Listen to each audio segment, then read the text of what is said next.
Hi everyone. Veg kurma குழம்பு எப்படி பண்ணலான்னு பார்க்கலாமா? Vegetables: flower, carrot, beans, potato, பட்டாணி. இந்த ரெசிபி தாராளமா 5லேருந்து 6 பேர் சாப்பிடுறது. எண்ணெய் ஊற்றிக்கோங்க. மென்ஷன் பண்ணியிருக்கிற ஸ்பைசஸ் டிஸ்கிரிப்ஷன் பாக்ஸில் கொடுத்துடுறேன். கொஞ்சம் புதினா போட்டுக்கிட்டு கொஞ்சம் நேரம் வச்சிருங்க. அதுக்கப்புறம் ஆனியன் போட்டு கொஞ்ச நேரம் நல்லா கோல்டன் ப்ரௌன் ஆகிற வரைக்கும் வதக்குங்க. இப்போ டொமேட்டோ போட்டுக்கோங்க.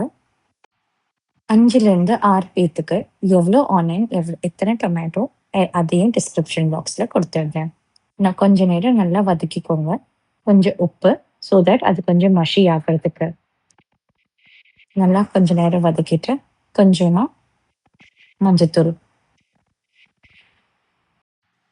அதையும் சேர்த்து கொஞ்சம் நல்லா வதக்கிக்கோங்க. அப்புறம் கொஞ்ச நேரம் மூடி வச்சிடுங்க, ஸோ தட் அது கொஞ்சம் நல்லா சாஃப்ட் ஆகிற மாதிரி. இப்போ நம்ம ஒரு க்ரீன் சில்லி பேஸ்ட் பண்ணலாம்.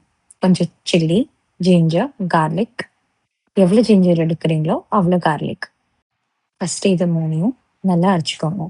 அரைச்சிட்டு இதுக்கப்புறம் கொஞ்சமாக கொத்தமல்லி தழை போட்டுக்கோங்க. அதையும் நல்லா பேஸ்ட் மாதிரி அரைச்சிக்கோங்க.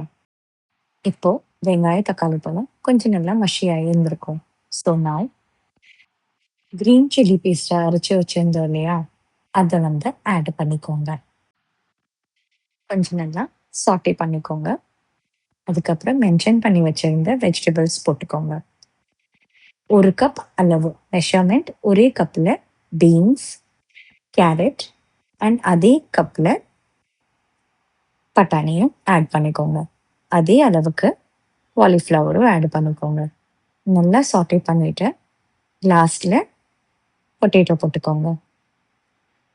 எல்லா வெஜிடபிள்ஸும் போட்டு கொஞ்ச நேரம் நல்லா சாட்டே பண்ணுங்க. ஸோ தட் அந்த க்ரீன் சட்னியோட ஃப்ளேவர் வெஜிடபிள்ஸ்குள்ளே போடணும். அண்ட் தென் கொஞ்ச நேரம் மூடி வச்சிடுங்க. ஒரு 5 மினிட்ஸ் கழிச்சு பார்த்தீங்கன்னா அந்த பேஸ்ட் கூடயே அது பாயில் ஆகி வந்திருக்கும். ஸோ இந்த ஸ்டேஜில் உங்களுக்கு எவ்வளோ தண்ணி வேணுமோ அவ்வளோ தண்ணி ஊற்றிக்கோங்க. நான் இப்போ அந்த வெஜிடபிள்ஸ் அளவுக்கு தான் தண்ணி ஊற்றுறேன். தேவையான அளவு தண்ணி ஊற்றிட்டு எவ்வளோ உப்பு வேணுமோ கொஞ்சம் உப்பு போட்டுட்டு ஸ்டேர் பண்ணிக்கோங்க. இந்த டைமில் நீங்களும் கொஞ்சம் உப்பு டேஸ்ட் பண்ணிக்கோங்க. இது கொஞ்சம் குக் ஆகிற வரைக்கும் வாங்க கோகோனட் பேஸ்ட் பண்ணலாம்.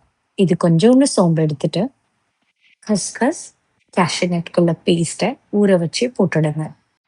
நான் இங்கே ஒரு ஃபுல் தேங்காய் எடுத்திருக்கேன். கட் பண்ணி நல்லா பேஸ்ட் மாதிரி அரைச்சிக்கோங்க. இதோ இப்படி தான் நல்லா சாஃப்டாக இருக்கணும் அந்த பேஸ்ட். இப்போ வெஜிடபிள்ஸ் நல்லா குக் ஆகிருக்கும்.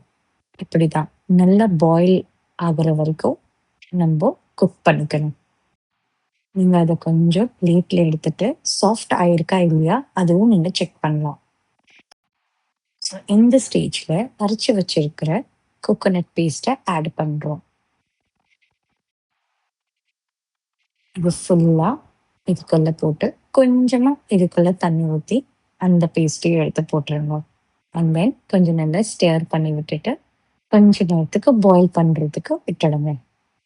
ஸோ இந்த வெஜ் குருமா குழம்பு ரைஸ் கூடயும், முட்டை கூடயும் அண்ட் அப்பள கூடயும் ரொம்ப நல்லாயிருக்கும். நீங்கள் இதை சப்பாத்தி, பரோட்டா அது கூட கூட சாப்பிடலாம். ரொம்ப யம்மியாக இருக்கும். உங்களுக்கு நான் எல்லா மெஷர்மெண்ட்டையும் டிஸ்கிரிப்ஷன் பாக்ஸில் கொடுத்துடுறேன். ரெசிபி நல்லா இருந்தால் please like, share and subscribe. Bye.